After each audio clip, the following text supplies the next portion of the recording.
Not to sound like any toxic man you've met on a dating app, but I really can see both sides sometimes. I hate to play devil's advocate, alright? But at least while I'm doing it, I look beautiful and I'm fitted up. Which is more than a lot of these men can say.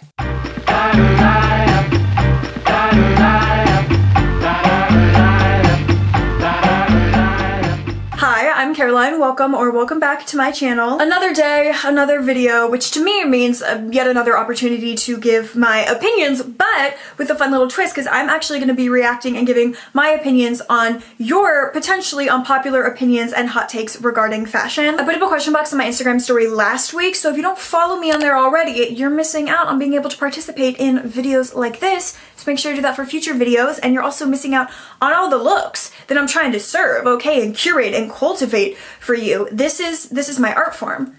My Instagram is me unleashing my inner artist. Come on. So many amazing submissions, by the way. Thank you to anyone who took the time to reply. I really am just reminded of how incredible this community that we have here is. Not to get all parasocial, but I'm like, damn, you're all just so smart and funny and talented and stylish and cool. I must be doing something right. Or if it got you to follow me. Also, one of the upsides to being so unabashedly confident and giving my own opinions online is that it has people who follow me that also are quite opinionated and makes doing videos like this possible as well as fun. Stop it with the bows on everything. It's giving child with scarlet fever era.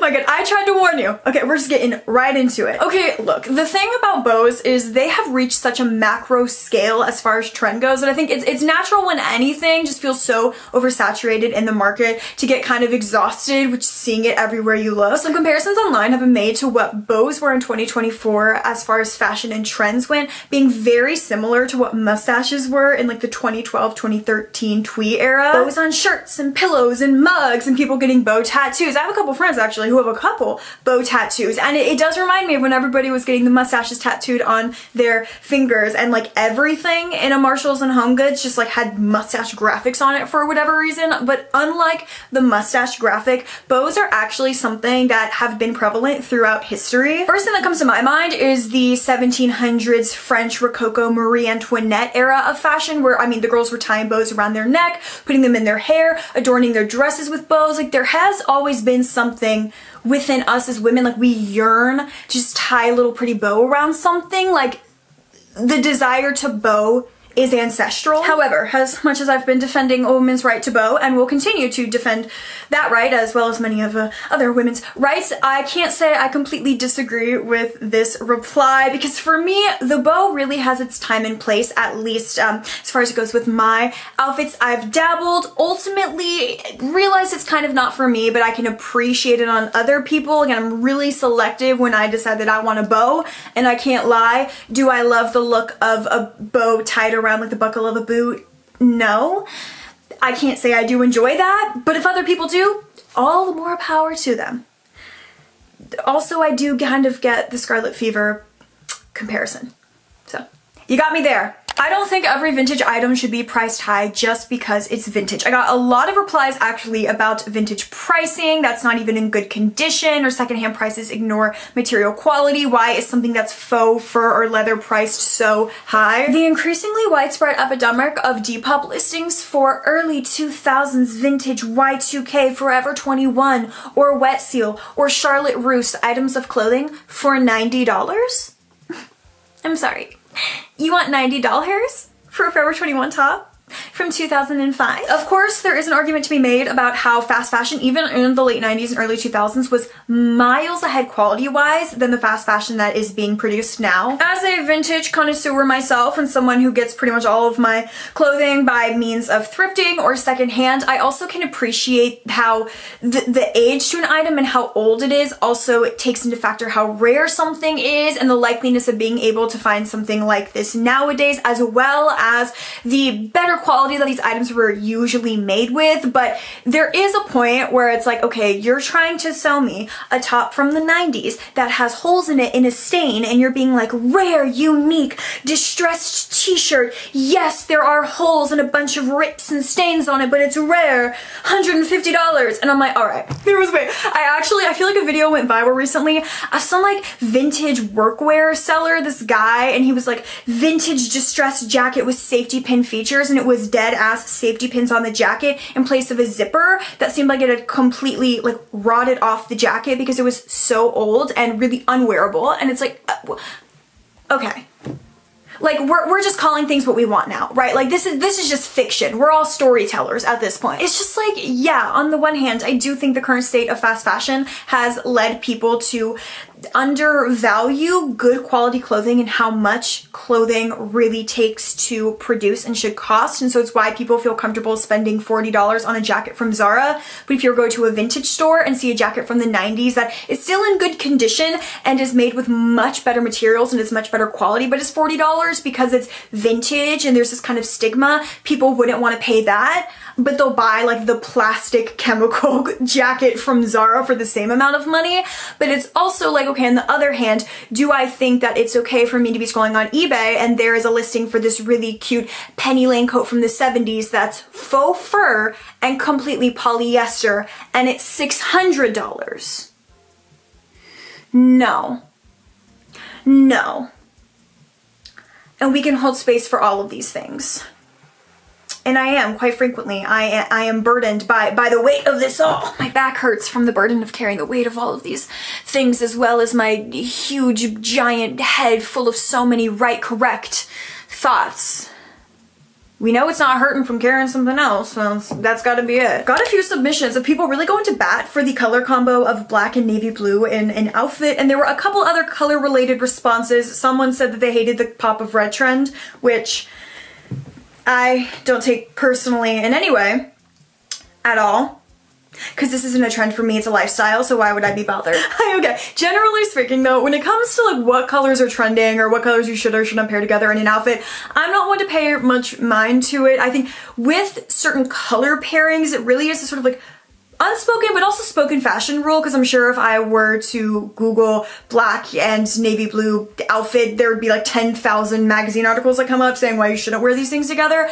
And this could potentially be because I have a bit of a rebellious streak and issue with authority, but when someone or something, aka magazine articles, tells me that I shouldn't do something, it just makes me want to do it even more. On the topic of nothing is actually ugly and style is subjective, I received a few different responses saying that no article of clothing is ugly, it's just not your style, or there's no such thing as ugly outfits because everything is subjective. For the most part, I agree with these responses. I mean, it's not only one of the reasons I'm so drawn to fashion, but I love talking about it is because, you know, everybody resonates with different things within fashion or a trend or somebody's outfit, and why someone is drawn to something is interesting. If I'm not drawn to that thing, to hear what exactly about an item that they resonate with. I'll also receive comments from people who say that they love hearing my takes about fashion, although they have quite different style from me and wouldn't maybe wear the stuff that I wear. They just like hearing what I think about it nonetheless, and I think that is really what is so fun about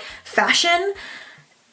However, I do want to bring up, has anyone ever seen somebody style galaxy leggings? In like any sort of cute way.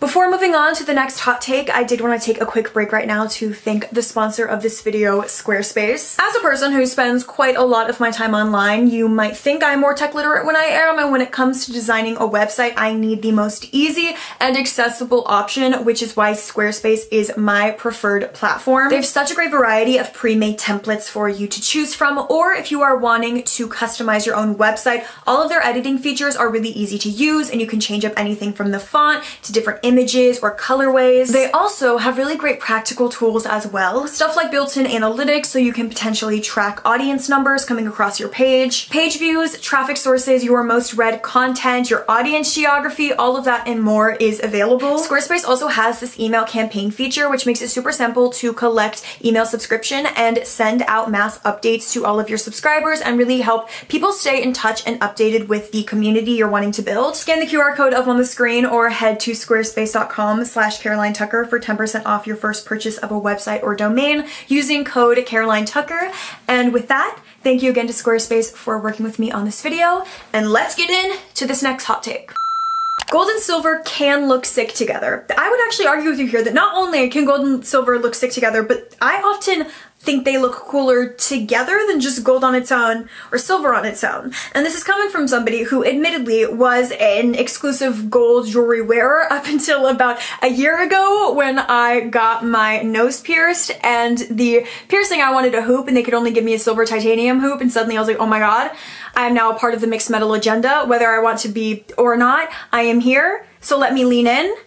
And I never really looked back. Really just another example of one of those things that felt like a fashion rule that's existed my whole life. Who came up with this rule? I have no idea. I'd love for them to step up to the podium and try and argue their case, but I felt like since I was little, it's like you either chose silver jewelry or you chose gold jewelry, and of course, me having the most expensive luxury taste that does not match my bank account, I chose gold jewelry. And I realized as soon as I got this nose ring and started incorporating more silver into my jewelry collection, oh my god, you can find some really cool vintage, really great quality silver jewelry pieces that are way more affordable than gold, because you can't really cheapen out on gold jewelry unless you want your fingers to turn green and look like they are literally going to fall off from gangrene.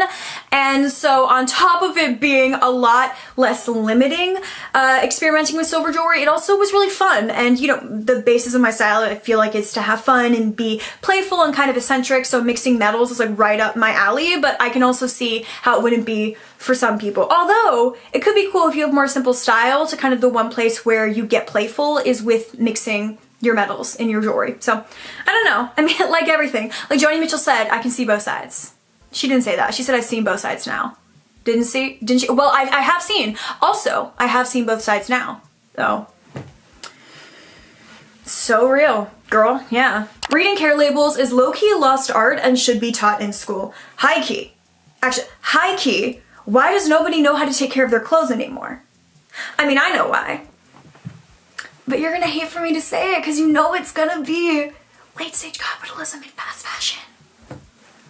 It's not that I enjoy harping on the fast fashion business model and how it has affected us as a society in so many ways, but to point to the societal shift that's occurred because of it, especially over these past couple of decades, when it comes to properly taking care of clothing and trying to maintain and extend the life of it through mending and also altering if need be, right? And now, because clothing is so accessible, which yes, in some ways is good, and fashion being democratized is a good thing, it also makes it now that we have this mindset where we're so disposable. And why would I want to put the time and energy? It's pretty inconvenient to have to take care of this item, right? When I can just go pick up a new one down the street really quick and for really cheap, or even on my phone with like the click of a button. Beyond the capitalism, which I can and always will blame for most things, and also the convenience culture, which goes hand in hand with capitalism of all of this, there is also something that I feel like is really, at least the fashion worlds and the fashion girls, me, our little dirty secret, which is that majority of the clothing we wear is not being regularly washed, because you're not supposed to regularly wash a lot of your clothing. Let me not put on my tinfoil hat right now, but what Big Washer and Dryer Incorporated has done to people, thinking you need to wash your jeans every time you wear them. Jeans are supposed to be washed like after every 20 wears. What is happening? And most things you shouldn't even be putting in the dryer. Honestly, you should be hanging them up on a clothing line. All right, we're back in the Oregon Trail. All right, oh God, I hate to bring her up, but the meme of Kim Kardashian and like the prairie woman dress, like against the shed posing. That's me every time I do laundry, and I hang every article of clothing I own to dry. And obviously, no, I'm not walking around stank rank, stinking up every establishment I'm going into in an outfit where nothing I have on has been washed in the past 6 months. Like, I use my judgment. If it happened to be a particularly hot day and I happen to sweat through my antique 1900s Edwardian dress, yeah, I'm gonna take the time to delicately hand wash the dress and hang it dry, okay? But let's say I go to the grocery store and I throw on like a t-shirt and a skirt. When I come home from the store, the t-shirt and skirt are going back on the hanger and up in my closet. They're not going in the hamper, all right? And if anything, it's really a win-win, because I less work for me. Why are we creating more labor for ourselves to do? And ruining a lot of our clothes in the process. There was actually a response from one of you that was specifically calling out convenience culture, but how it relates to the convenience of seeing an outfit and immediately buying it. It's bad and also terrible for the earth. Okay, so while I'm sure nobody is shocked that I completely agree with this take, I do want to point out that the current culture we have around this sort of copy and paste format of shopping, I mean, in terms of history is relatively new, but it is not something that started with social media. Of course, though, it has been exasperated like so many other things because of social media. To talk about the social media of it all, because when I really sit and think about it, it's the way that instant gratification plays into that, because obviously the time before pre-social media, when like magazines, remember those old things, right, were like the main tool used for marketing, as well as even window shopping. I mean, you could be a woman of the 50s, stroll in the streets, you pass a window storefront and see a mannequin, and you could go into the shop and with your husband's credit card, of course, buy the entire look the mannequin was wearing. But there were more kind of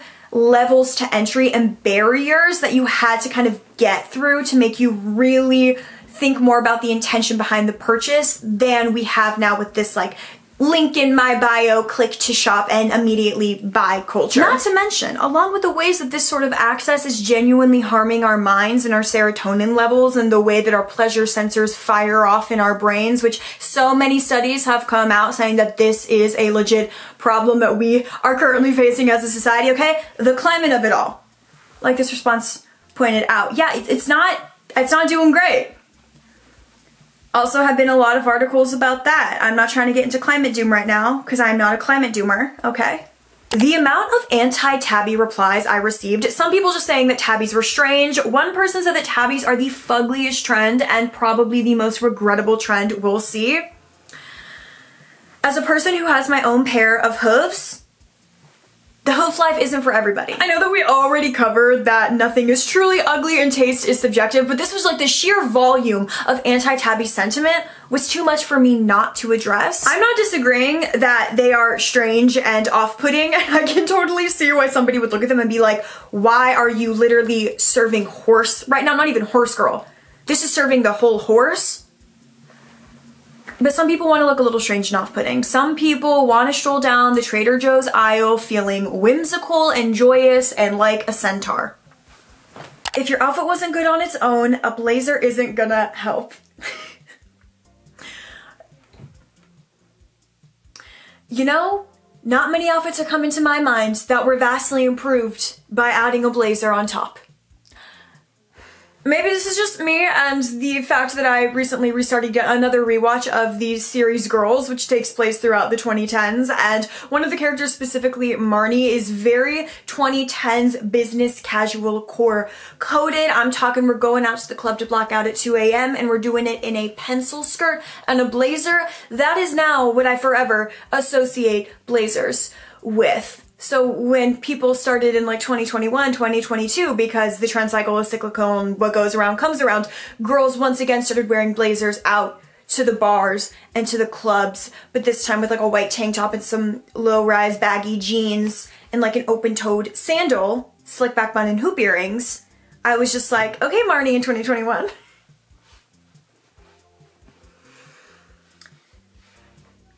Much to consider. Over-layering and over-accessorizing is not always the right move for the outfit. Now, contrary to what some of you might believe based off of how I am currently dressed, I actually completely agree with this take. It's how I feel about bows, really. It's just like time and place. I've seen this sort of video trending online where people will show you an outfit before they styled it versus after, and it'll be, you know, jeans and a t-shirt just on their own, and then the after will be throwing some layers and a fun pair of shoes and the jewelry and doing a cool hairstyle. And while I am somebody who can appreciate all of those things, I love myself a funky hairstyle and a necklace stack, I do think there is something to be said about having these items in your wardrobe that are just so good that they can stand alone when you wear them, and on their own they don't need any sort of styling. There can be a real power to going with the more simple version of an outfit, and that being that simple pared down version of a look a statement in itself. And beyond this idea around outfits, I think this is something that really goes into the personal style conversation that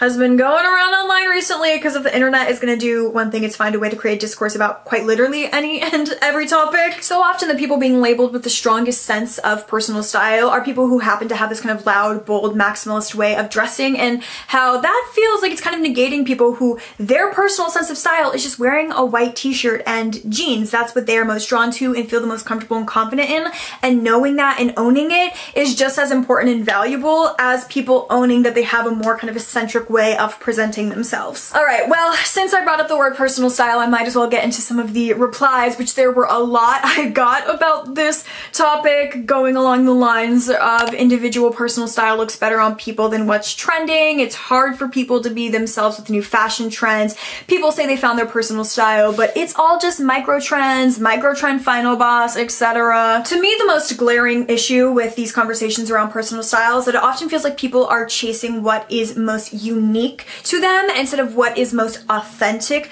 to them. And if you are choosing and trying to develop your style off of what is most different and this really like individualistic kind of idea, what does that say for people who what feels authentic to them is dressing like other people? They don't want to be different. They just want to dress trendy and wear what other people are and jeans and a t-shirt and be done with it. The whole micro trend final boss, while I do think is funny, especially when those people go on their TikTok and are like, here's how I found my personal style and everything is a trend, I do think it can be dismissive of the fact that trends have been a part of culture for literally all of history. Trends are quite literally a tale as old as time, and people like to participate in them as a way to feel like they're participating in the community and fitting in. I do think our issue now is how normalized this like rapid trend cycle has become and the amount of overconsumption, and I think some people replace community with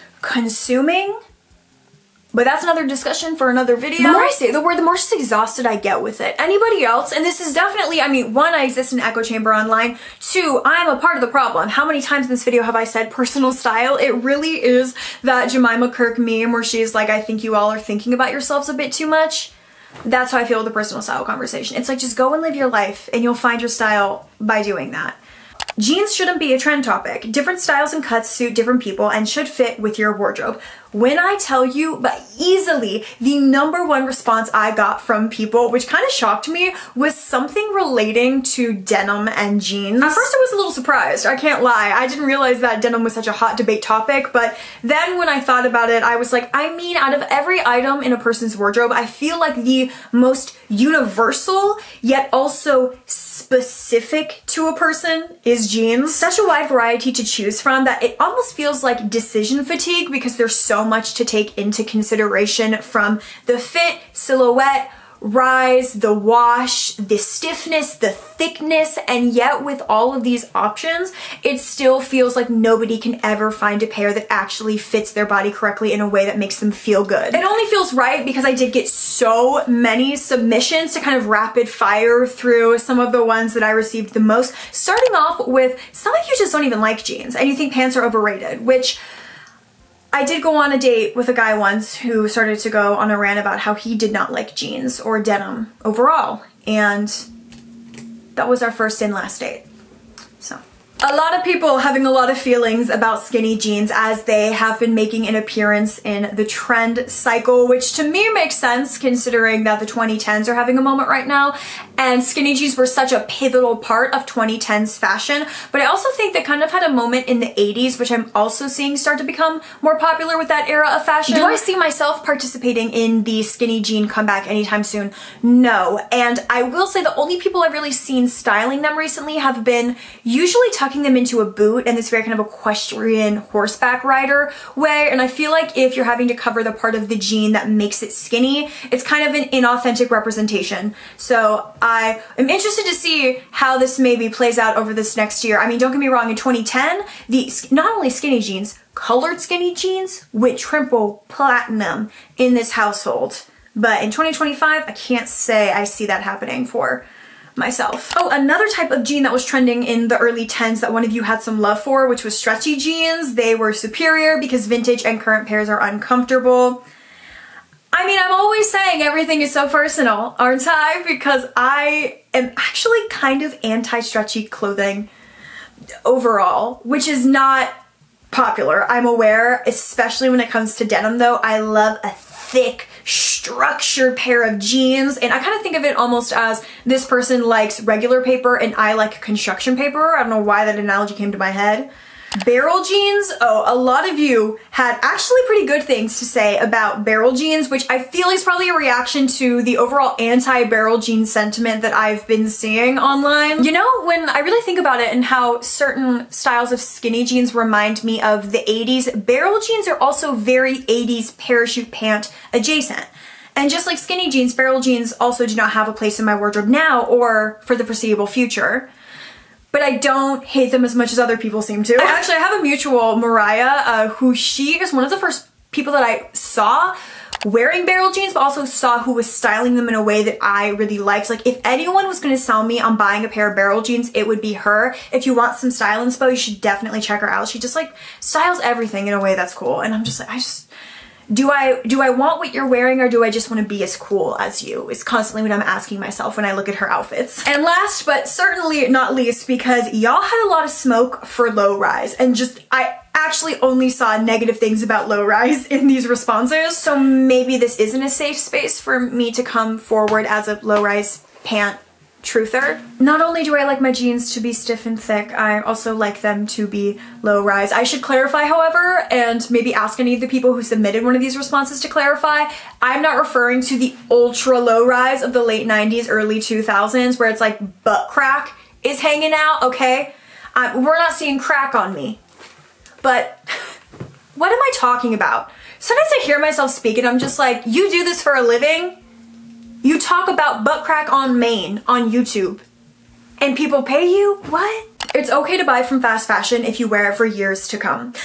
And maybe based off of what I have expressed with my views on fast fashion in the past and even in this video, might be shocking to hear that I actually kind of agree with this take. There can tend to be this, dare I say, problem in sustainable fashion spaces online that creators like myself who are very vocal about trying to promote sustainable ways of consuming can sometimes come across as maybe being a little bit judgmental, which I'm not going to deny that I haven't come across that way in the past. I'm also somebody who just tends to be a little bit more snarky about any and everything in general, but it makes sense on the one hand for me when I first learned about fast fashion and just like the horrors happening within this industry, that it was something that really upset me and I wanted to change. Nobody really likes to feel like they're being talked down to. You know, like somebody is on a high horse and shaming them for something they've done, especially if they didn't even realize that what they were doing was maybe harmful to begin with. It's been a very intentional shift on my end over these past 4 to 5 months, I'd want to say, with how I approach the topic of consuming online and trying to shift from anti-fast fashion to being pro-intentional. Because the reality of it is, I don't think it's good to go and spend $300 at Shein, but I also don't think it is good or normal to go and get $300 worth of clothing from Goodwill. Like, overconsumption is overconsumption. Yes, fast fashion versus thrifting, it has different implications, but we're all just buying too much stuff, and regardless of where you get it, if you're not using it, that to me is still a problem. I've been attempting to come from a place more so of like educating and encouraging while still keeping the bit of snarky tone that I feel like is true and authentic to me, but being like, yeah, if you want to go and buy a fast fashion top for $20, sure, but I just hope you wear it for years to come and aren't buying it just to be a part of a trend. And it's not bad to buy something just because you want to be trendy, but it's bad if you only plan on wearing it when it's a trend. And I myself, I mean, I have tops from Brandy Melville, hello fast fashion, I bought in high school. I am now 27 and I still have these tops and I still wear them. I wore them actually recently in a video, my striped turtlenecks I've been really big into. Decades old Brandy Melville.